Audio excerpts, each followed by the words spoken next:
Hello and welcome FW Vinay sir mentor. मैं हूं आपका टीचर एंड दोस्त विनय और आज हम पढ़ने वाले हैं हिस्ट्री का एक छोटा सा टॉपिक जिसमें हम मगध साम्राज्य में एक वंश को क्लियर करेंगे जिसे हर्यक वंश के नाम से हम जानते हैं। तो चलिए स्टार्ट करते हैं। अगर भारत की बात की जाए तो आपको प्राचीन समय से पता होगा कि भारत में महाजन पदों की संख्या 16 रही है। महाजन पद होता क्या है? जैसे वर्तमान में भारत में राज्यों की संख्या आप जानते हैं 28 राज्य और 9 यूटी हैं। सेम उस टाइम पर पूरे भारत को वर्गीकृत किया गया था महाजन पदों में। जैसे प्रेजेंट स्टेट होती है, प्राचीन टाइम पर हमारे पास महाजन पद होते थे और उन्हीं महाजन पदों में से आज हम एक सबसे पावरफुल महाजन पद के बारे में एक सीरीज स्टार्ट कर रहे हैं जिसका एक वंश हम आज क्लियर करेंगे, हर्यक वंश। भारत के अगर मैं 1947 से पहले की बात करूं तो भारत का मैप गलती से देखने पर नीचे से कुछ ऐसा लगता है और अगर मैं 1947 से पहले की भारत की बात करूं तो मेरा भारत कुछ ऐसा दिखता था। आज इससे के अंदर हमारा एक पड़ोसी बहुत ही मित्र देश है पाकिस्तान, वो इससे सेपरेट हो गया है भारत से। तो ध्यान रखें मैं 1947 से पहले की बात करता हूं। 1947 से पहले और जब अभी प्रेजेंट जो हम लेक्चर पढ़ रहे हैं वो घटना है 600 शताब्दी बीसी, 600 बीसी की। शताब्दी का मतलब 6 शताब्दी बीसी में। अगर 600 साल पहले बात करें बीसी में तो भारत जो था उसके भारत के अंदर इस पूरे भारत में महाजन पदों की संख्या रही है 16। अरे एग्जामिनर बहुत पूछता है कि भारत में महाजन पदों की संख्या कितनी थी। तो भारत में महाजन पदों की संख्या अगर आपसे पूछे तो भारत में महाजन पद संख्या में कितने रहे हैं? 16। अब भारत में सबसे पावरफुल महाजन पद 16 में से कौन सा था? तो आप ध्यान रखेंगे सबसे पावरफुल जो महाजन पद रहा है उसका नाम था मगध। मगध सबसे पावरफुल क्यों था? उसका भी एक रीजन है।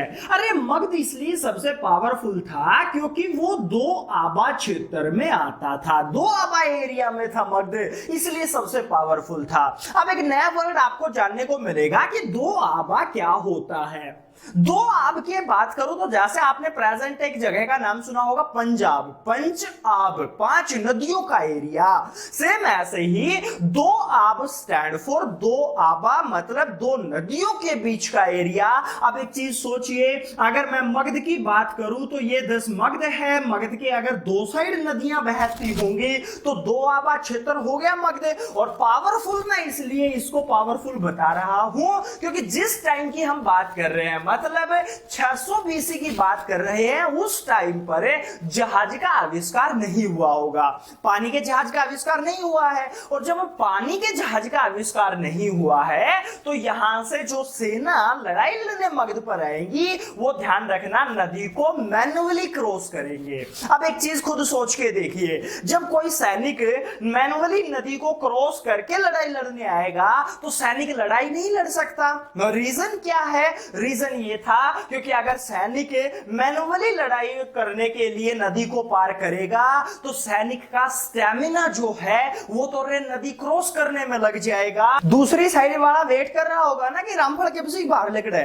कहने का मतलब क्या हो गया कि अगर मैं दोआबा क्षेत्र की बात कर रहा हूं तो जिस टाइम की हम बात कर रहे हैं उस टाइम पर मैन्युअली लड़ाइयां होती थी, तलवारबाजी होती थी। अब तलवारबाजी होगी तो कोई भी व्यक्ति जो है वो ध्यान रखना, अरे नदी क्रॉस करके लड़ाई नहीं लड़ेगा। अब जो मगध है उसके राजा को दो साइड की ही सुरक्षा करनी है, दो साइड की ऑलरेडी उसके लिए वहां पर सुरक्षा पहले से दी गई है। तो मगध जो था वो सबसे पावरफुल था। लेकिन मगध पावरफुल होने के साथ सबसे बड़ा महाजनपद नहीं होता था। याद रखना सबसे बड़ा महाजनपद अगर आपसे पूछा जाता है तो उस टाइम पर सबसे बड़ा महाजनपद था उज्जैन। आपने नाम सुना होगा या अवंती का सुना होगा। अकॉर्डिंग टू एरिया सबसे बड़ा महाजनपद कौन सा रहा है? उज्जैन रहा। लेकिन सबसे पावरफुल कौन सा था? मगध। और अब हम जो पढ़ने वाले हैं वो मगध एम्पायर पढ़ेंगे और मगध एम्पायर के लिए मैंने आपको एक ट्रिक बताई थी कि मगध साम्राज्य सारा पढ़ रहे हैं एक लाइन में। दिस फर्स्ट वर्ड है उसका हसीन और सेकंड वर्ड है माशूका। अगर हसीन माशूका वर्ड आप याद कर लेते हो रे, याद रखना मगध साम्राज्य फुल्ली कंप्लीट हो जाएगा। और आज से मैं जो सीरीज स्टार्ट कर रहा हूं वो हसीन माशूका वर्डों को एक एक करके हम पढ़ते चलेंगे कि उसमें कौन सा राजा रहा है, हसीन में क्या मतलब था और आपका माशूका में क्या मतलब है। लेकिन साथ में ध्यान रखना रे, फीलिंग नहीं लेनी है, दोनों केवल वर्ड हैं। दिस फर्स्ट हसीन वर्ड और सेकंड वर्ड है माशूका। अगर इन वर्डों के बारे में आप नहीं जानते हो या आज फर्स्ट टाइम मेरी यह वीडियो आप देख रहे हो तो मैं आपको एक लिंक शेयर कर देता हूं नीचे डिस्क्रिप्शन में, नहीं तो आप आई बटन पे क्लिक करें, वहां पे आपको लिंक मिल जाएगा और आप मेरी वो वीडियो जरूर देख सकते हैं जहां पे मैंने हिस्ट्री के कंटेंट्स आपको बताए थे कि आपको हिस्ट्री कितनी पढ़नी है। वहां पर मैंने हसीन माशूका को डिफाइन किया हुआ है। बात करते हैं हसीन माशूका से हमें लेना देना क्या है। हसीन माशूका में सबसे पहले है वर्ड आता है। दिस, अगर मैं इस हसीन माशूका को लिख देता हूं तो दिस वर्ड याद रखिएगा, वर्ड है हसीन माशूका। हसीन माशूका से वह मगध साम्राज्य फुल्ली कंप्लीट हो गया और है स्टैंड फॉर एक वंश आता है जिसका नाम है हर्यक वंश। अरे याद रखना, मगध को जब हम पढ़ेंगे तो आपका मगध पर सबसे पहला वंश कौन सा रहेगा, है स्टैंड फॉर हर्यक वंश। उसके बाद शिशुनाग आएगा या नंद आएगा, फिर मौर्य आएगा, फिर सुंग आएगा और उसके बाद कणव आता है।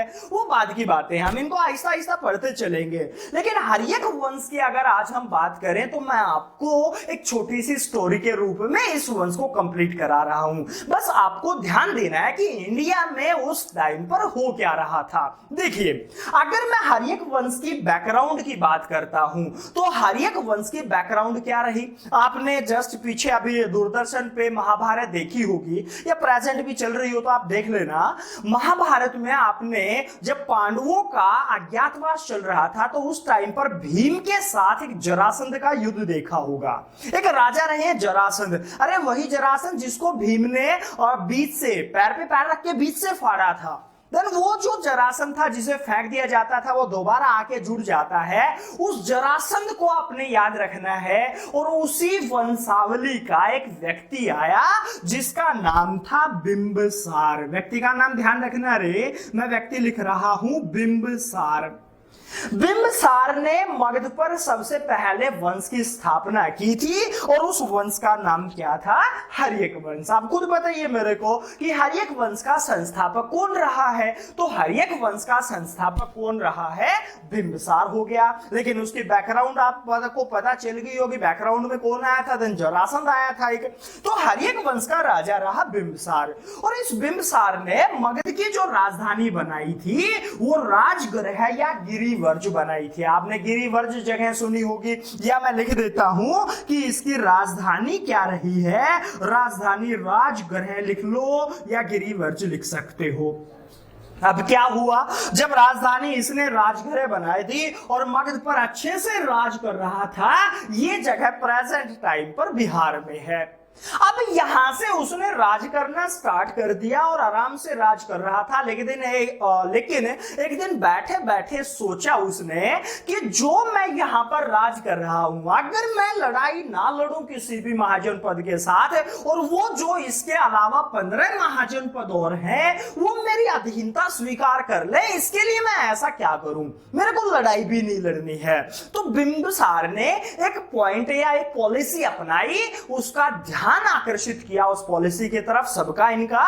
और क्या किया उस पॉलिसी में, उसने बैठे बैठे दिमाग दौड़ाया और अगले दिन अगले महाजनपद के राजा के पास इनविटेशन डाल दिया कि मैं आपके यहां पर मिलने आ रहा हूं, आप मेरा जो निमंत्रण है वो स्वीकार करें।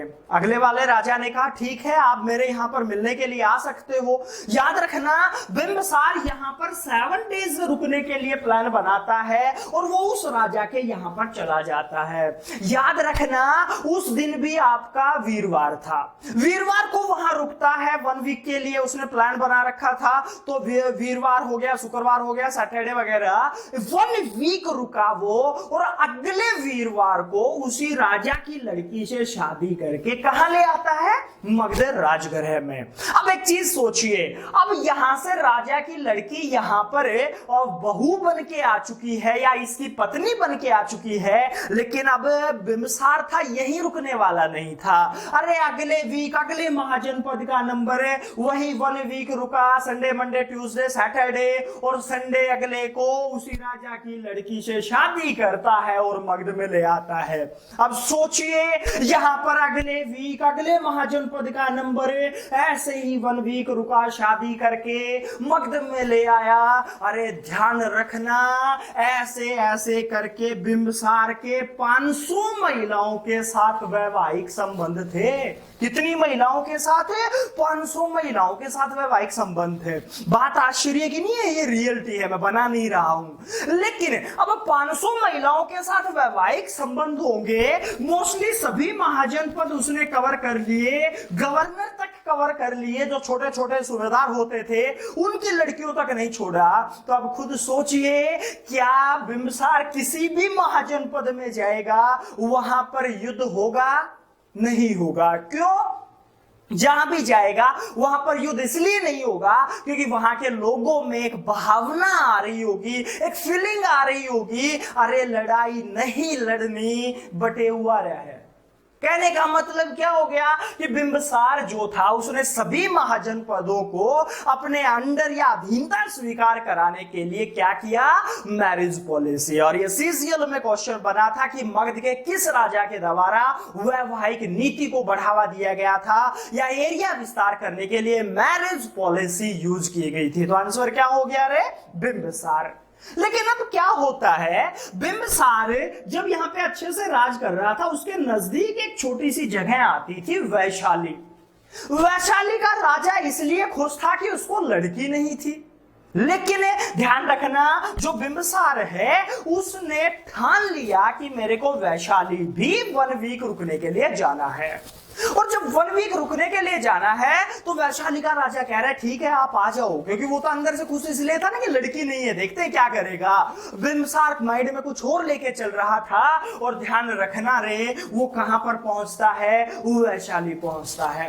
वैशाली का राजा बिंबिसार के मनोरंजन के लिए एक नृत्यांगना का प्रोग्राम करवाता है और उस टाइम की जो फेमस नृत्यांगना रही है उसका नाम था अम्रपाली। क्या नाम था रे?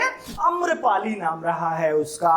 अम्रपाली जो है वो ध्यान रखना उस टाइम की बहुत ही फेमस नृत्यांगना रही है। अब नृत्यांगना का प्रोग्राम उसने करवाया 1 वीक बिंबिसार के मनोरंजन के लिए। लेकिन 1 वीक वो रुकने का प्लान बना के आया था। संडे मंडे ट्यूसडे सैटरडे तक वहां पर नृत्यांगना का प्रोग्राम देखा, अंदर से उत्साहित होता आ रहा था रे। बाकी इतवार को जब कुछ नहीं मिला तो अम्रपाली को उठा लाया और अम्रपाली को कहां ले आया? मगध में। अब एक चीज देखिए, मगध में अम्रपाली जो थी वो पहले वैशाली में अपनी परफॉर्मेंस देती थी, लेकिन अब परफॉर्मेंस कहां पे देनी स्टार्ट कर दी रे? मगध में। लेकिन कुछ टाइम के बाद अम्रपाली को एक बेटा पैदा हो गया जिसका नाम था जीवक। और जीवक जो है वो बेटा अम्रपाली से पैदा हुआ, लेकिन बेटा किसका था? बिंबिसार का। और जब बिंबिसार का बेटा रहा है जीवक, अम्रपाली से पैदा हो गया, लेकिन बिंबिसार ने अम्रपाली से शादी नहीं की। एक चीज यहां पे ध्यान रखना, जब शादी नहीं की और बेटा पैदा हो गया तो अम्रपाली ने बिंबिसार के सामने कंडीशन रख दी, या तो मेरे बेटे को कोई सिंहासन दे दो या किसी जगह का गवर्नर बना दो, नहीं तो मैं आत्महत्या कर लूंगी। लेडीज की सबसे बेस्ट हैबिट है ये। ध्यान रखना, अम्रपाली जो थी उसने जीवक के लिए कंडीशन लगा दी बिंबिसार के लिए। बिंबिसार ने कहा बेशक कुछ कर ले, 500 और हैं। अब अमरपाली को दिक्कत हो गई। अमरपाली फिर अंदर अंदर चल रही थी, उसके साथ बिंबिसार के साथ उसकी मुलाकात जारी थी। अरे उस मुलाकात के अंदर एक डिसीजन लिया बिंबिसार ने, जीवक को मगध से तक्षशिला हायर एजुकेशन के लिए भेज दिया। तक्षशिला जगह वर्तमान में पाकिस्तान में है और वहां पर एक यूनिवर्सिटी थी उस टाइम की famous, Takshashila university. Takshashila university में जीवक हायर एजुकेशन के लिए जाता है और यहां पर एमबीबीएस की डिग्री हासिल करता है। हालांकि उस टाइम पर एमबीबीएस नहीं थी, और वहां पर जब चिकित्सक की डिग्री हासिल करता है, वापिस आता है मगध में, अपने राजा बिंबिसार के द्वारा उसे राज्यवैद्य घोषित कर दिया जाता है। अरे ये वही राज्यवैद्य है जब गौतम बुद्ध बीमार हुए थे तो उसकी सहायता की थी रे। किसने की थी? जीवक ने। ये एग्जाम में बहुत बार आ चुका है क्वेश्चन कि गौतम बुद्ध की सहायता के लिए बिंबिसार ने अपने किस राज्यवैद्य को भेजा था। तो आंसर पता चल गया ना। या थोड़ा सा घुमा सकता है कि गौतम बुद्ध की सहायता के लिए जो राज्यवैद्य जीवक गया था वो किसके यहां पर राज्यवैद्य था? तो किसके यहां पर था? बिंबिसार के। तो ये स्टोरी आपको थोड़ी सी समझ आई होगी। लेकिन अब क्या होता है कि जो राजगृह के अंदर राजा बैठा हुआ था बिंबिसार, उसका एक बेटा था जिसका नाम था रे, देश में यहां लिख देता हूं, इसका बेटा रहा है अजातशत्रु। अपने पापा का हैप्पी बर्थडे कर देता है, मतलब मौत के घाट उतार देता है, और अगला राजा खुद बनता है अजातशत्रु। अब एक चीज देखिए, जब अजातशत्रु अगला राजा बनेगा तो अपने पापा की हत्या करके राजा बना है, और ये इसका बचपन का नाम पूछा जाता है। अजातशत्रु के रियल नेम या बचपन का नाम पूछा जाए तो कुणिक वर्ड रहा है। कुणिक का मतलब होता है सर्वश्रेष्ठ। याद रखना, धन अजातशत्रु अपने पापा की हत्या करता है और अगला राजा बन जाता है। अजातशत्रु ने वही व्यक्ति है जिसने 483 बीसी में पहली बौद्ध संगीति का आयोजन कराया था राजगृह में। कहां कराया था? राजगृह में पहली बौद्ध संगीति का आयोजन कराया था। और वो राजगृह कहां पे है? बिहार में, जिसकी अध्यक्षता किसने की थी? याद रखना, उसकी अध्यक्षता की थी, फटाफट कमेंट करो क्योंकि मैं वीडियो बना चुका हूं रे इस पे।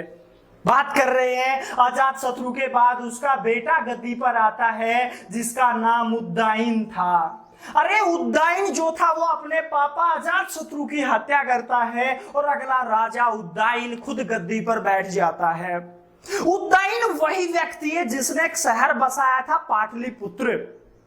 उसका नाम पहले कुसुमपुरा होता था, कुसुमपुरा से नाम बदल करके पाटलिपुत्र किसने कर दिया? उदयन ने। अब उदयन जब पाटलिपुत्र शहर बसा देगा तो एक चीज कंफर्म है ना कि वो नया शहर बसा रहा है और खुद के अकॉर्डिंग बसा रहा है, तो राजधानी राजगृह से बदल करके कहां ले जाएगा वो? उदयन पाटलिपुत्र में अपनी राजधानी ले जाएगा। और यही शहर पाटलिपुत्र प्रेजेंट पटना के नाम से बिहार में, इसका नाम शेरशाह सूरी के द्वारा बदल दिया गया था। तो उदयन से फेमस क्वेश्चन क्या बन गया? ध्यान रखेंगे कि पाटलिपुत्र शहर का संस्थापक कौन रहा है? पाटलिपुत्र शहर की स्थापना किसने की थी रे? उदयन ने की थी। अब यहाँ पे उदयन के बाद, उदयन के 3 बेटे थे, लेकिन एक व्यक्ति अगला जो राजा बनता है वो था नागदशक। और याद रखना रे, नागदशक अपने पापा उदयन की हत्या करता है और अगला राजा खुद बनता है। नागदशक राजधानी वापस बदल करके कहा ले आता है? राजगृह में। और क्वेश्चन आपसे पूछेगा कि हर्यक वंश का लास्ट शासक कौन था? तो हर्यक वंश का अंतिम शासक नागदशक, जो अपने ही सेनापति के हत्थे चढ़ जाता है। सेनापति का नाम था शिशुनाग। और शिशुनाग नागदशक की हत्या करके एक नया वंश बना लेता है, जिस वंश को हम पढ़ेंगे अगले लेक्चर में, और वंश का नाम है शिशुनाग डायनेस्टी या शिशुनाग वंश। आशा करता हूं आज का लेक्चर आपको समझ आया होगा, पर हाँ, इसे शेयर करना ना भूलना अगर यह आपके लिए मददगार था। आज के इस लेक्चर में इतना ही। मिलते हैं नए टॉपिक के साथ नए लेक्चर में। Thank you.